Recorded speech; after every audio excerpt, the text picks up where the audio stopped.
Tout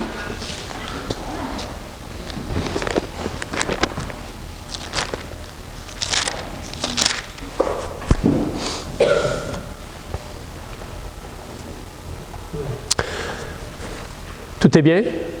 Excellent, merci.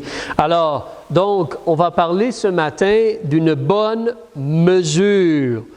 Lorsqu'on vérifie, lorsqu'on pèse les choses, lorsqu'on considère les choses, donc bien mesurer. Ne pas faire d'erreur ou de manquement. On va demander au Seigneur, Père, merci pour la parole qu'on peut avoir entre nos mains.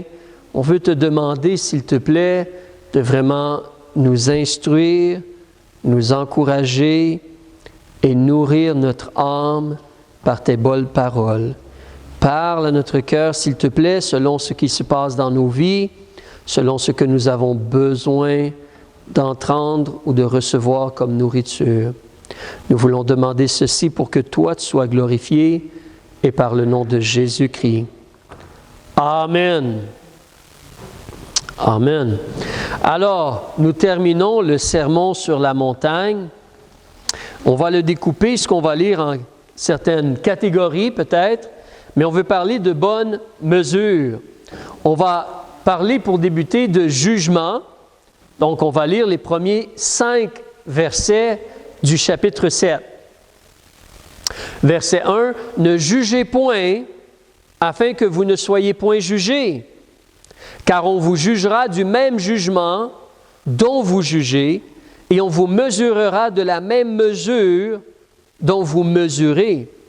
Et pourquoi regardes-tu la paille dans l'œil de ton frère, tandis que tu ne vois pas la poutre dans ton œil? Ou comment dis-tu à ton frère, permets que j'ôte cette paille dans ton œil, et voici une poutre est dans le tien. » Vous savez, une paille, c'est comme une tige, là, pour le blé, c'est tout mince. Ce n'est pas une paille pour boire, hein? Mais c'est une petite chose mince. Une poutre, c'est peut-être 4 par 4 ou 6 par 6 ou 8 par 8, mais c'est énorme, là, une poutre. C'est un gros morceau de bois, un gros bio de bois. Donc, tu ne vois pas la poutre dans ton œil, mais tu vois la paille dans l'œil de l'autre. La petite chose dans la vie de l'autre, tu la vois, mais la grosse chose dans ta vie, tu ne la vois pas. Hypocrite, ôte premièrement de ton œil la poutre, et alors tu penseras à ôter la paille de l'œil de ton frère. Alors, si on regarde ces phrases-là que l'on vient de lire, considérons quelques petites choses. Premièrement, ou la première chose A, en réalité, on a besoin de mesurer notre vie ou de juger notre vie, de la mesurer et la comparer aux vérités de Dieu. Il nous dit clairement d'être prêt à ôter la poutre qui est dans notre œil, d'avoir une bonne mesure. Il nous parle de cela. Donc, on veut certainement regarder notre vie et la comparer avec les vérités de la parole de Dieu. Rappelle-toi, au chapitre 6, regarde le verset 22, Jésus nous a dit que l'œil, c'est la lumière pour notre corps. Donc, la vision que l'on a, ce qu'on regarde, influence comment on agit par la suite, comment on réagit. Donc, si mon œil a une poutre, si mon œil a quelque chose, je ne vais pas bien voir et je ne vais pas bien réagir. Je vais être mélangé ou dérangé par cette chose-là, cet objet-là qui bloque ma vision, qui m'empêche de bien voir. On ne veut pas cela. On veut un œil ou des yeux qui fonctionnent bien et surtout qui sont sains, S-A-I-N, en santé, ou qui sont vraiment influencés par Dieu et les vérités de Dieu. Donc, je dois enlever la poutre de mon œil. Je dois réaliser qu'il y a des choses qui doivent changer dans ma vie. Donc, comme il dit au verset 3, tu devrais voir la poutre dans ton œil. Gardez votre doigt ici si vous voulez, mais avançons dans 1 Corinthiens chapitre 2. La première épître aux Corinthiens, le chapitre 2. On va parler un peu justement de juger ou comparer. Alors, au chapitre 2, verset 12, Si tu as la même Bible que moi, c'est la page 234. Mais 1 Corinthiens chapitre 2 et le verset 12. C'est un passage où on nous dit que la sagesse de Dieu a déjà été révélée. On peut connaître Dieu, sa sagesse, ses vérités. Alors ici, au verset 12, Paul nous rappelle, pour nous, nous n'avons pas reçu l'esprit du monde, mais l'esprit qui vient de Dieu. Nous avons l'esprit de Dieu qui habite en nous, qui va nous aider à connaître les choses qui nous ont été données de Dieu. Ses vérités, sa sagesse, sa façon de vivre, ses promesses, ses paroles. On a la Bible, on a l'Esprit de Dieu pour nous aider à connaître. Verset 13. Donc, nous les annonçons, les choses de Dieu, non avec les discours qu'enseigne la sagesse humaine, mais avec ceux qu'enseigne le Saint-Esprit. Pensez à Paul qui enseignait par l'aide de l'Esprit de Dieu. Qu'est-ce qu'on fait? On explique, ou on compare, on explique les choses spirituelles aux gens spirituels. On prend les paroles de Dieu, on compare les paroles de Dieu à notre vie ou notre vie aux paroles de Dieu. On explique les paroles de Dieu pour qu'on les applique dans notre vie. Il continue au verset 14 en disant « L'homme animal, ceux qui ne sont pas enfants de Dieu, qui ne sont pas nés de nouveau, ils n'ont pas l'Esprit de Dieu. L'homme animal ne comprend point les choses de l'Esprit de Dieu. Elles lui semblent folie et il ne les peut connaître. Parce que comment on juge les choses de Dieu? Spirituellement. Ça prend l'aide de l'Esprit de Dieu pour bien juger les paroles de Dieu. Verset 15. Mais l'homme spirituel ou la femme spirituelle, toi et moi qui avons l'Esprit de Dieu, nous devons juger toutes choses. C'est pour ça, rappelez-vous, quand Jésus dit « ne jugez point », on va en reparler, mais c'est un jugement hypocrite qui n'est pas bon. Mais nous devons juger des choses. Je dois juger ma vie. Est-ce que j'ai une poutre dans mes yeux? Et je dois enlever la poutre. Je dois juger ma vie. Je dois juger de toutes choses, tout ce qu'il y a devant moi. Comme le frère vient de mentionner, si je vois que le monde ou le système de ce monde, ou même certains gens qui sont religieux, ou même certains chrétiens sont mélangés, moi je dois suivre les paroles de Dieu. Je dois suivre les vérités de Dieu et me tenir dans la vérité pour la vérité. L'homme spirituel juge, la femme spirituelle juge de toutes choses et n'est lui-même jugé par personne. Parce que qui est le juge vraiment? C'est Jésus. C'est à lui qu'on va rendre compte. Donc moi, je dois juger tout et toutes les choses de ma vie selon les paroles de Dieu et suivre les vérités de Dieu. Et en réalité, celui qui me juge, c'est Jésus. Donc moi, je ne suis pas intéressé non plus à juger les autres êtres humains. Je veux moi-même m'assurer d'enlever la poutre de mon œil. Ça, c'est très important. L'homme spirituel juge de toutes choses et n'est lui-même jugé par personne. Alors, on veut juger des choses. Regardons un autre exemple. Si tu recules avec moi dans Chroniques, s'il te plaît. Alors, les rois, puis les Chroniques. Le premier livre des Chroniques, regarde au chapitre 28. Nous devons juger. Et en réalité, Dieu, il nous sonde. Et nous devons le laisser nous sonder. 1 Chronique, chapitre 28.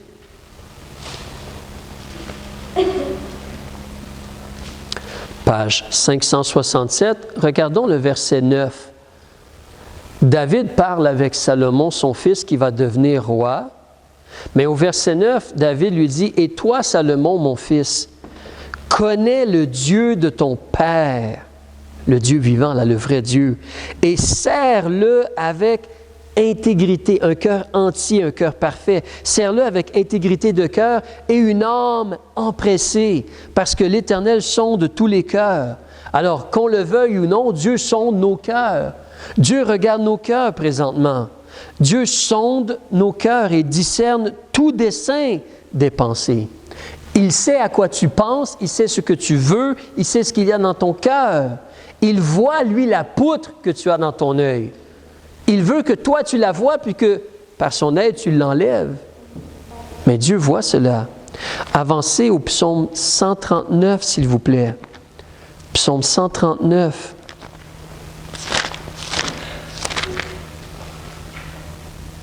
Versets 23 et 24 à la fin du psaume 139, s'il vous plaît.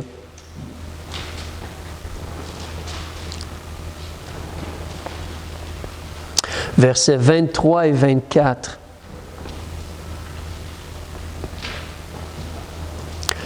Dieu nous sonde, verset 23. Ici, le psalmiste demande à Dieu de le sonder. « Sonde-moi, ô Dieu, et connais mon cœur. Éprouve-moi, teste-moi, et connais mes pensées. » Et quel est notre désir? Vois si je suis dans une voie injuste. Reprends-moi, conduis-moi dans la voie de l'éternité. Aide-moi. C'est notre désir, c'est notre demande à Dieu. Regardez, même Jésus, Apocalypse chapitre 2, même Jésus, quand il parle aux églises, dans le livre de l'Apocalypse, quand il parle aux 7 églises, Apocalypse chapitre 2, et regardez verset 23. Donc, je veux enlever la poutre de mon œil. Je demande à Dieu de me sonder, de m'aider. Je veux mesurer, juger ma vie, la comparer avec les paroles de Dieu. Verset 23, Apocalypse chapitre 2. Je ferai mourir ses enfants et toutes les églises connaîtront que je suis celui qui sonde les reins et les cœurs. C'est Jésus qui parle. Pourquoi on dit les reins et les cœurs ici? Parce que ton cœur, quand tu lis dans la Bible, c'est comme l'endroit où tu prends des décisions, les choix. Dieu regarde ton cœur, ton choix. On doit aimer notre Dieu avec tout notre cœur. Dieu sonde nos cœurs. Mais pas seulement on doit aimer Dieu avec tout notre cœur. Avec quoi d'autre est-ce qu'on doit aimer Dieu? Avec toute notre force. Notre force. Et ça, c'est les reins. Dans la Bible, lorsqu'on parle des reins, c'est comme l'idée de se tenir droit et solide. On peut saigner nos reins dans le sens qu'on est prêt pour aller faire le travail. On a la ceinture, on est attaché, on est prêt, on est équipé. Donc, Dieu regarde notre vigueur, notre force. Est-ce qu'on vit pour Dieu? Est-ce qu'on œuvre pour Dieu? Et nous a sauvés pour des bonnes œuvres. Est-ce qu'on utilise notre vigueur, notre vie pour Dieu ou pour nous-mêmes? Il sonde les cœurs et les reins et il va rendre à chacun de vous selon ses œuvres. C'est pourquoi c'est vraiment important que je juge premièrement ma vie. Jésus a dit, ne jugez point comme des jugements hypocrites. Mais tu dois juger, tu dois regarder s'il y a une poutre dans ton œil, tu veux la sortir, la poutre de ton œil. Regardons, on va retourner dans Matthieu chapitre 7 et continuer. Alors, tu veux vraiment sortir la poutre de ton œil, mais en même temps, une autre chose concernant ceci, si tu reviens en Matthieu chapitre 7, donc je veux demander à Dieu de sonder mon cœur. Je veux demander à Dieu de m'aider à changer, à voir la poutre et à la sortir. Je veux faire attention. Mais en même temps, dans ces versets-là, 1 à 5 que l'on a lus, donc, en réalité, je dois me juger moi plutôt que d'essayer d'être le juge de tous les gens autour de moi. Ça, ce n'est pas approprié. Si tu regardes justement...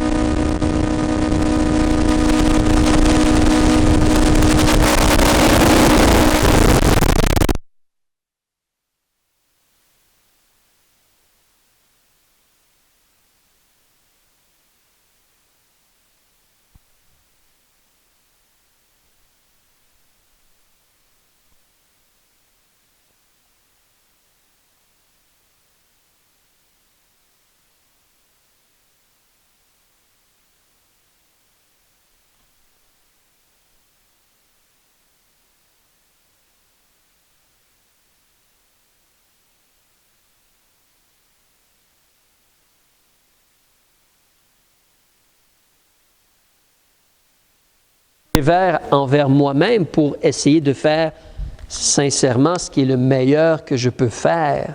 Je dois me regarder moi-même, premièrement. Vous savez, je n'ai pas besoin de sortir ma loupe comme un détective et commencer à regarder tout le monde pour trouver tous les défauts dans les autres personnes autour de moi. Peut-être je devrais surtout me regarder dans le miroir de la parole de Dieu et demander à Dieu de m'aider à voir ce qui doit changer dans ma vie.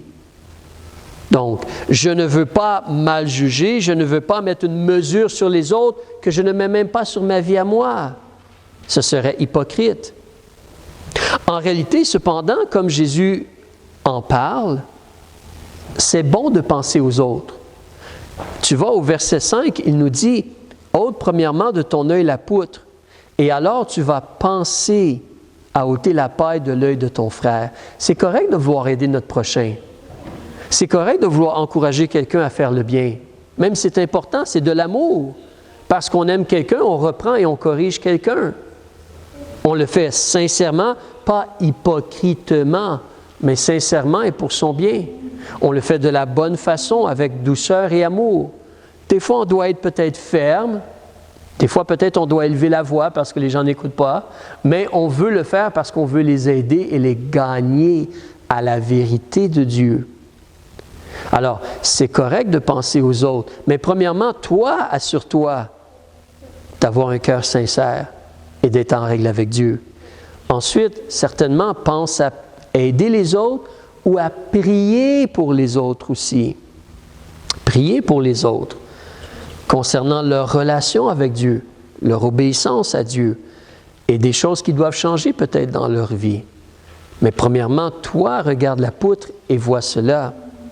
Donc, quand Jésus dit « ne jugez point », il faut comprendre, tu ne veux pas une mauvaise mesure, comme il dit. Et toi-même, en tant que personne, comment veux-tu que les gens te regardent? Est-ce que tu veux que tous les gens te scrutent à la loupe, qu'ils soient toujours en train de voir les moindres petits défauts en toi puis te critiquer? Ou tu veux que les gens aient un équilibre et qu'ils essaient de t'aider humblement et sincèrement? Toi, agis de même envers les autres. Donc, tu ne veux pas être hypocrite, mais certainement, tu dois juger toi-même, premièrement, et aider les autres aussi. Continuons. On va lire le verset 6. « Ne donnez point les choses saintes. » N'oublie pas, dans le contexte, ce qu'on vient de lire, c'est on veut faire attention et regarder puis sortir la poutre de notre œil. Donc, on doit penser à la réalité des vérités de Dieu et ce qui est mauvais. Donc, penser un peu comme les jugements de Dieu, les bons jugements de Dieu, pour nous éloigner du mal.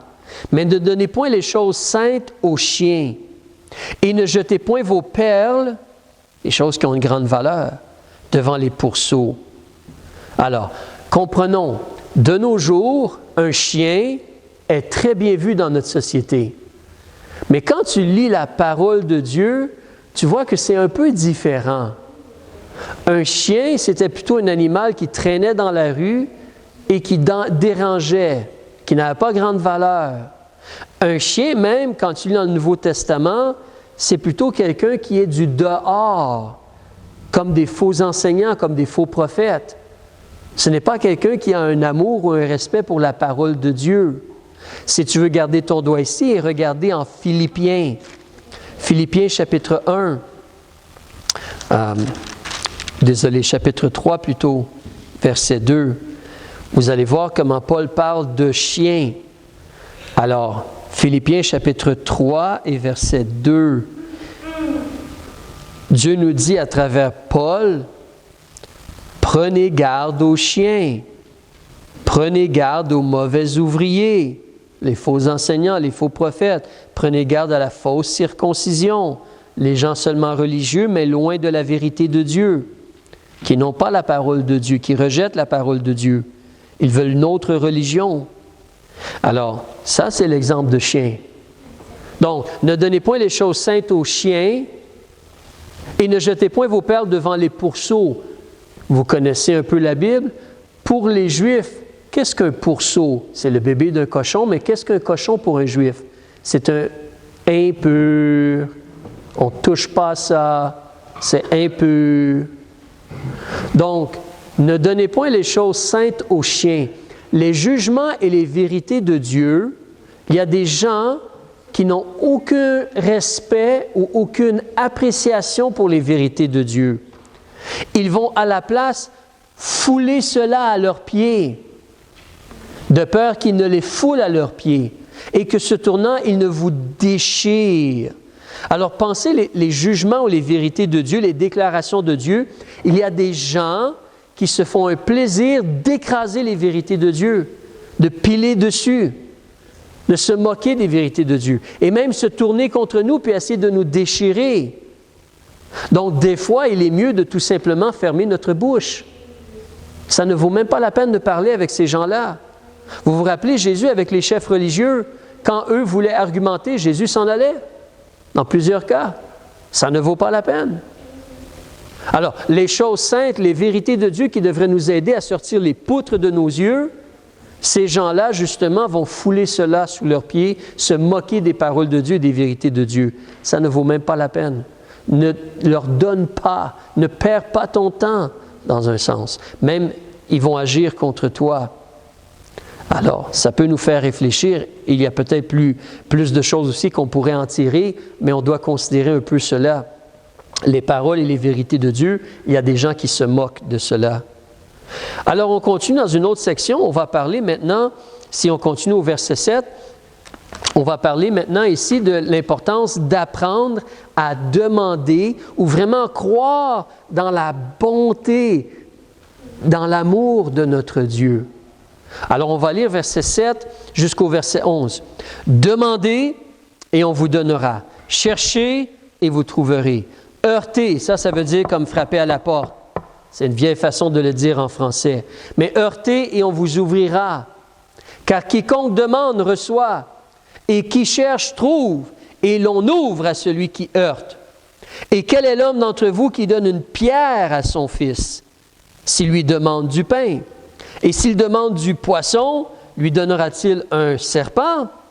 Si donc vous qui êtes mauvais savez donner à vos enfants de bonnes choses, combien plus votre Père qui est dans les cieux en donnera-t-il de bonnes à ceux qui les lui demandent? Une chose que j'apprécie bien dans le passage ici et qui est utile, c'est que nous savons, les êtres humains, certains êtres humains, pensent qu'ils sont vraiment merveilleux. Ils pensent qu'ils sont vraiment des gens extraordinaires, sans défaut, sans faute, toujours bons. Mais ici, au verset 11, tu vois comment Jésus parle à ces gens-là. Il ne parle pas à des criminels. Il parle aux gens qui sont là devant lui, ses disciples et la foule qui l'écoute. Et qu'est-ce que Jésus leur dit? Jésus leur dit, si donc vous qui êtes mauvais, ça c'est l'être humain. Nous sommes mauvais. Nous sommes des pécheurs. Nous désobéissons à Dieu. Nous n'avons pas de justice en réalité devant Dieu. Maintenant, quand tu continues à lire, tu vois aussi comment Dieu, lui, il est vraiment bon. Tu vois comment ici Jésus balance l'affaire. Si toi, tu es un être humain, puis tu n'es pas nécessairement une bonne personne, quand ton fils te demande justement pour du pain, est-ce que tu vas lui donner une pierre à la place? Non, tu lui donnes à manger. S'il te demande justement du poisson pour manger, là, certains vont dire, yark, du poisson. À la place, un hamburger, un cheeseburger, pizza ou patate frite, quelque chose du genre. Yark, poisson, hein? Qui aime ça vraiment manger beaucoup de poissons? Mais ça, c'est des gens qui vivent près de la mer. Hein? Il y a la mer Méditerranée, il y a le Jourdain, les gens mangent beaucoup de poissons dans ce coin-là. Alors, mais si ton fils te demande du poisson, est-ce que tu lui donnes à la place un serpent? Non, vous ne faites pas cela. C'est là qu'on doit considérer, Dieu, il est tellement bon. Dieu est tellement bon. Comme il dit à la fin du verset 11, là, combien plus votre Père qui est dans les cieux en donnera-t-il de bonnes choses quand tu lui demandes vraiment? Quand tu lui demandes vraiment. Il avait dit, demandez, cherche, heurte, frappe à la porte de Dieu, agis. Dieu est tellement bon, il veut t'aider vraiment. Et là, si tu te rappelles ce qu'on a vu la semaine passée au chapitre 6, c'est la même réalité où Jésus nous disait de quoi? Ne vous inquiétez pas. Ne soyez pas en souci. Ne soyez pas en souci. Ne vous inquiétez pas. Comme il dit au verset 27 du chapitre 6, combien d'entre vous peuvent grandir de quelques pouces ou centimètres si vous vous inquiétez? On ne peut pas faire cela. Ajouter à notre taille en s'inquiétant. Alors ne vous inquiétez pas. Nous, on doit chercher le royaume de Dieu et Dieu va s'occuper de nous. Mais là, ici, Jésus l'approche d'une autre façon. Il faut que tu demandes. C'est pour ça qu'on doit vraiment utiliser la prière. Oui, Dieu sait que tu en as besoin, mais il veut que tu lui demandes. Et comme tu lui demandes, et comme il répond, tu peux publiquement dire à tout le monde ce que Dieu a fait pour toi. Et toi-même, ça encourage ta foi. Comme je vous disais tantôt, comment pensez-vous que je me sens maintenant voyant que Dieu m'a envoyé 21 000 $? Comment vous pensez que je me sens? Comment vous pensez que mon âme se sent présentement devant Dieu? C'est comme « Wow! » Il m'aime vraiment. Il est vraiment puissant. Qu'est-ce que Dieu n'est pas capable de faire? Alors, ça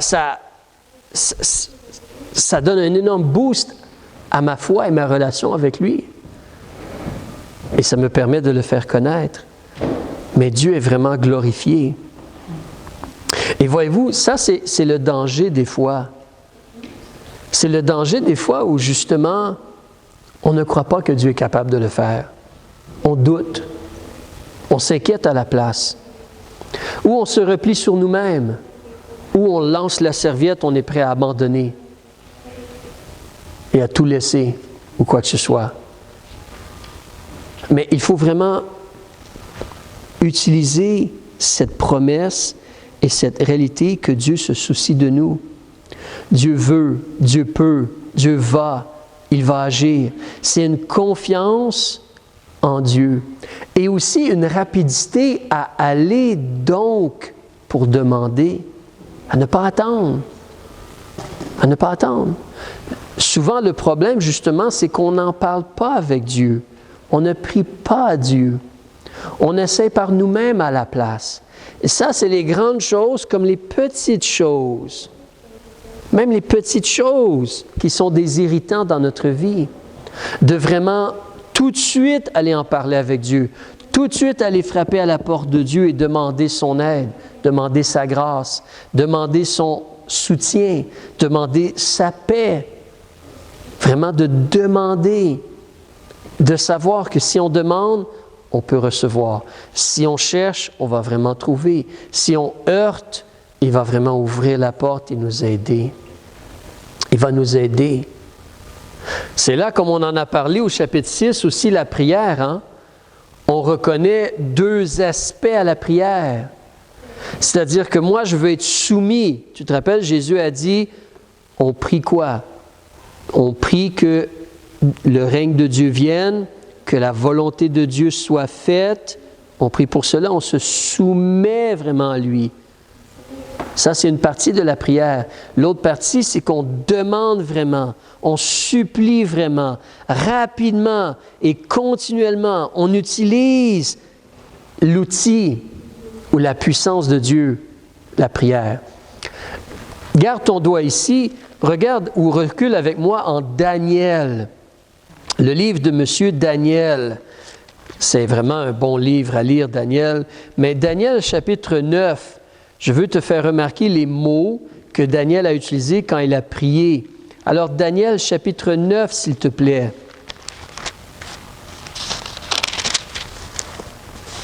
Daniel, chapitre 9, s'il te plaît. Alors, pour moi, c'est à la page 1080. Mais Daniel, chapitre 9, on va regarder seulement le verset 13. En réalité, une grande partie du chapitre 9, Daniel prie. Et il s'aperçoit qu'il y avait 70 ans concernant la désolation de Jérusalem. En réalité, il ne reste plus que quelques mois ou peut-être un an et le 70 ans va être écoulé. Mais Daniel prie à Dieu. Il confesse ses péchés, il parle avec Dieu, ses péchés, les péchés de son peuple, et il parle avec Dieu. Et remarque ce qu'il dit au verset 13. Selon ce qui est écrit dans la loi de Moïse, tout ce mal est venu sur nous. Les Juifs ont été battus, déportés par Nebuchadnezzar. À travers Moïse, Dieu les avait avertis et ça s'est accompli. Tout ce mal est venu sur nous. Point virgule. Et nous, qu'est-ce qu'on aurait dû faire? Et nous n'avons pas supplié l'Éternel, notre Dieu. Qu'est-ce que c'est supplier? C'est prier. C'est parler avec Dieu. Plaider avec Dieu. Mais nous n'avons pas supplié l'Éternel, notre Dieu, virgule. pour nous détourner de nos iniquités et nous rendre attentifs à la vérité. Ça, c'était la prière de Daniel. Là, tu vois comment Jésus parle de, justement, faire attention à la poutre dans notre œil, puis de demander. Mais imaginez si on priait vraiment pour demander à Dieu de nous aider à se détourner de tout ce qui est mauvais, de tout ce qui ne lui plaît pas, de l'iniquité. On supplie Dieu pour se détourner de l'iniquité et on supplie Dieu pour nous aider à être attentifs à sa vérité, pour vivre comme il demande qu'on vive. Oui, on a des besoins aussi et on peut demander selon nos besoins. Mais ça, c'est une prière incroyable que Daniel mentionne, que le peuple aurait dû faire. Retournons à Matthieu chapitre 7, on va terminer bientôt. Matthieu chapitre 7. Alors, on a lu jusqu'au verset 11. Regarde le verset 12. C'est un rappel comment on doit agir. Hein? Toutes les choses. Matthieu chapitre 7, verset 12. Toutes les choses donc que vous voulez que les hommes vous fassent, faites-les leur aussi de même. Fais attention à ton jugement, mais agis envers les autres comme tu aimerais qu'ils agissent envers toi. Tout le monde aime ça, se faire donner un coup de pied, n'est-ce pas? Donne des coups de pied à tout le monde. Tout le monde aime ça, se faire tirer les oreilles. Tire les oreilles à tout le monde. On aime tous ces choses-là, n'est-ce pas? Toutes les choses donc que vous voulez que les hommes vous fassent, faites-les leur aussi de même. Et en réalité, ça, c'est la loi et les prophètes. C'est l'enseignement de Dieu. Aime ton prochain comme toi-même. Avant, aime ton Dieu avec tout ton cœur. Mais parce que tu aimes Dieu avec tout ton cœur et qu'il s'occupe de toi, aime ton prochain comme toi-même. Verset 13. Entrez par la porte étroite, car large est la porte et spacieuse est la voie qui mène à la perdition. Et il y en a beaucoup qui y entrent. On est averti, hein? L'écrasante majorité, beaucoup, en tout cas Jésus dit, beaucoup vont vers la perdition. Ils choisissent ce chemin-là. C'est un fait. Il y a plus de gens qui s'éloignent de Dieu et qui vont vers le jugement qu'il y a de gens qui se mettent en règle avec Dieu et qui vont vers la consolation ou la récompense au ciel. Mais il y a une porte qui est étroite. Et en réalité, vous savez qui est la porte qui nous mène vers Dieu? C'est Jésus. Donc, verset 14, « Car étroite est la porte et resserrée la voie qui mène à la vie, et il y en a peu qui la trouvent. » Mais toi, tu en entends parler. Toi, tu lis la parole de Dieu. Toi, tu as l'information. C'est la personne de Jésus, c'est son sacrifice à la croix, c'est son sang versé. C'est ça le chemin pour aller vers Dieu. C'est étroit, très resserré. C'est cela. On se tourne vers Jésus, on reçoit Jésus comme notre Sauveur et on va être reçu par Dieu le Père à travers la justice et le sang de Jésus qui couvre nos péchés. Mais cette voie-là, elle est resserrée. C'est pour ça qu'on sort la poutre de notre œil. C'est pour ça qu'on veut faire le bien devant Dieu. C'est un chemin qui est resserré. Mais c'est la vie. Ça mène à la vie, ce chemin-là. Ce chemin-là mène à la vie. On va terminer. On a lu les versets 15 à 23 quand ça parle des faux prophètes. Donc, descendons au verset 24. On a lu cela tantôt dans la première partie. Mais la fin donc du sermon sur la montagne, la conclusion de Jésus, verset 24. « Quiconque donc entend ces paroles que je dis et les met en pratique. » Alors évidemment, on ne peut pas juste écouter.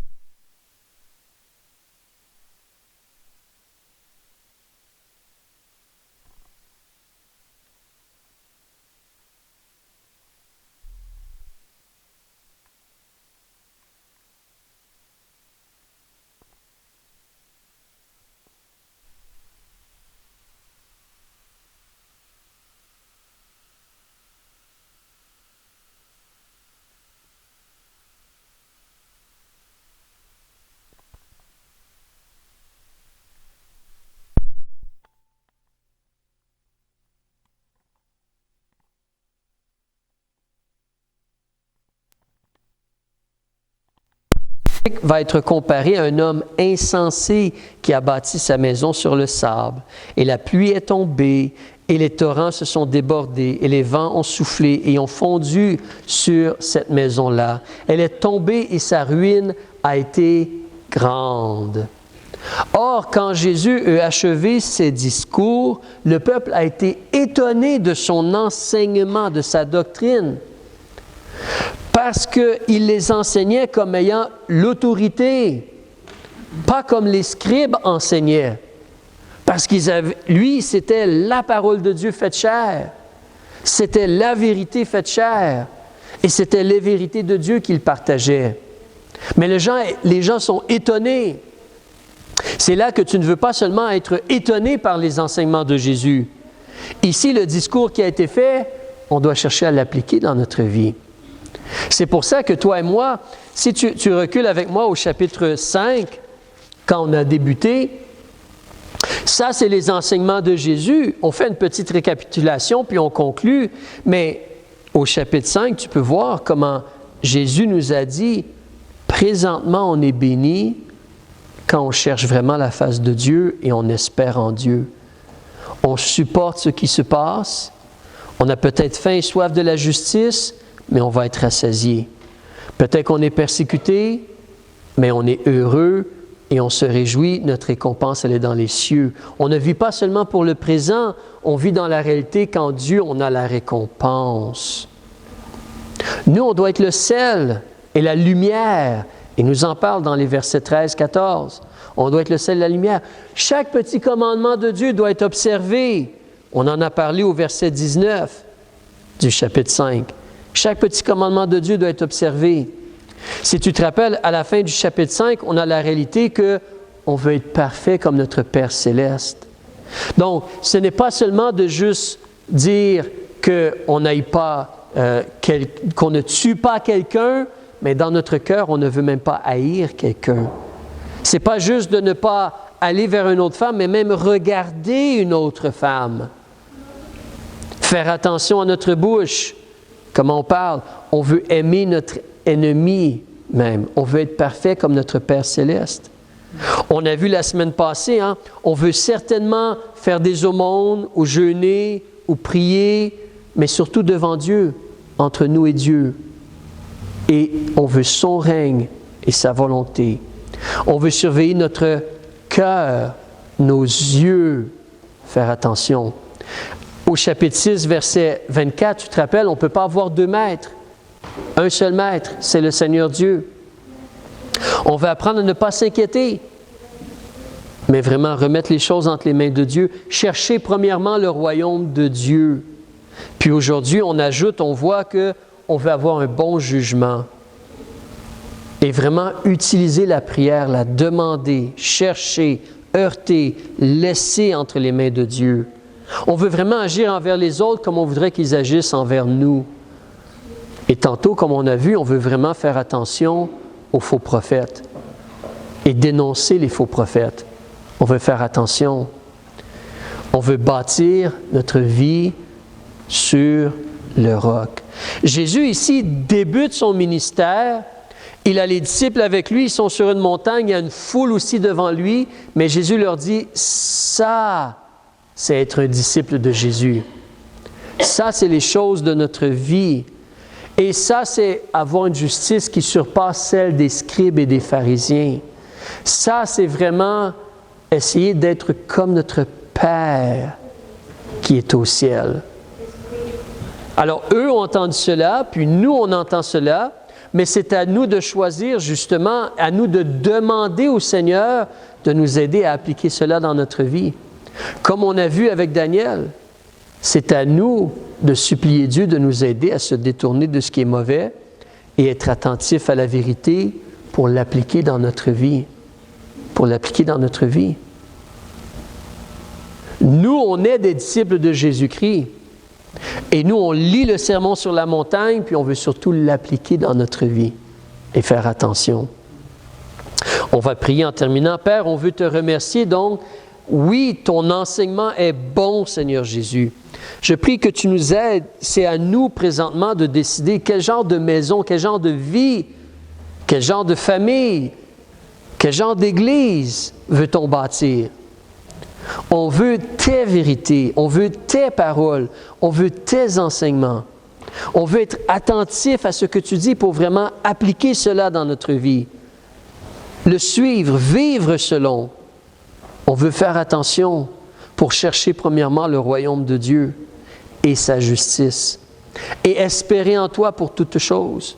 Et savoir qu'il y a une récompense en plus d'être aidé sur la terre. Aide-nous, bon Père, donc à se rappeler et utiliser la prière et t'honorer par notre vie. Être la lumière que tu veux qu'on soit. On veut demander ceci afin que toi tu sois glorifié par le nom de Jésus-Christ. Amen. Amen.